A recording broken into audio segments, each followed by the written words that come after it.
मैया की इंद्रायणी मैया की। आज या ठिकाणी पवित्र श्री क्षेत्र आळंदी या ठिकाणी इंद्रायणीला महापूर आलेला आहे।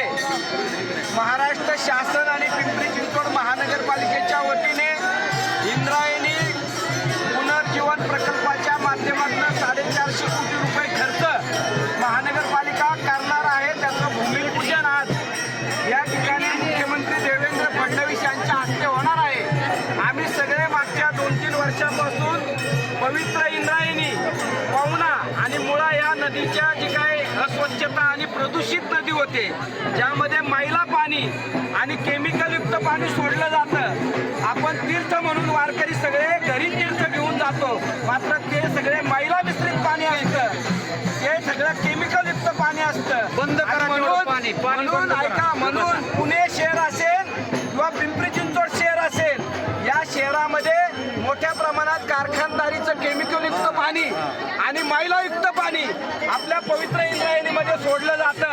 खरं तर मोठमोठे प्रकल्प महानगरपालिकेमध्ये बांधकाम व्यावसायिक उभे करतात, त्यांनी देखील मैला शुद्धीकरण प्रकल्प STP बनवला पाहिजे।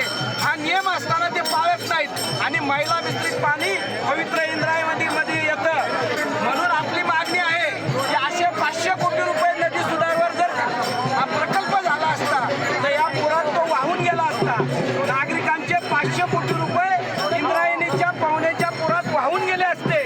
आपण तसं न करता महाराष्ट्राच्या मुख्यमंत्री देवेंद्र फडणवीस, उपमुख्यमंत्री एकनाथ शिंदे, उपमुख्यमंत्री सुनीताताई पवार यांनी असा प्रकल्प न राबवता उपमापासून सांगमापर्यंत जे काय प्रदूषित पाणी नदीमध्ये मिक्स होतं, जे मैला मिश्रित पाणी नदीमध्ये मिक्स होतं, त्याचे STP प्लॅन, मैला शुद्धीकरण प्रकल्प पहिल्यांदा तुम्ही उभे करा आणि मग नदी सुधार प्रकल्प राबवा। आळंदी असेल, देहू असेल, मोरया गोसाईंची समाधी असेल, त्या शहरापुरता मर्यादित जर सुशोभीकरण केलं तर आपला कोणाचाही त्याला विरोध नाही।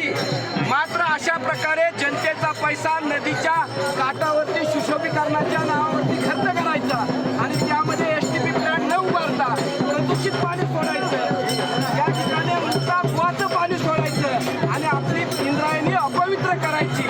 हे धंदे आता शासनाने बंद करावेत। पहिल्यांदा उपमापासून सांगमापर्यंत मैला शुद्धीकरण प्रकल्प राबवावा आणि मगच या ठिकाणी हा प्रकल्प पुढे न्यावा।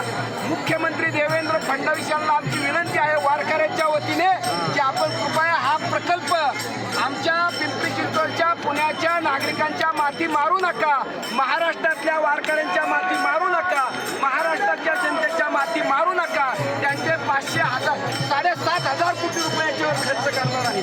केवळ स्वतःचे खिसे भरण्याकरता हे प्रकल्प आपल्या महाराष्ट्राच्या जनतेच्या माती मारण्याचा उद्योग हे लोक करतायत आणि म्हणून वारकरी समाजाने यामध्ये जागृत होऊन या आमच्या लढ्यामध्ये आम्हाला पाठिंबा द्यावा, आपला आशीर्वाद द्यावा, अशा प्रकारची विनंती करत आहे।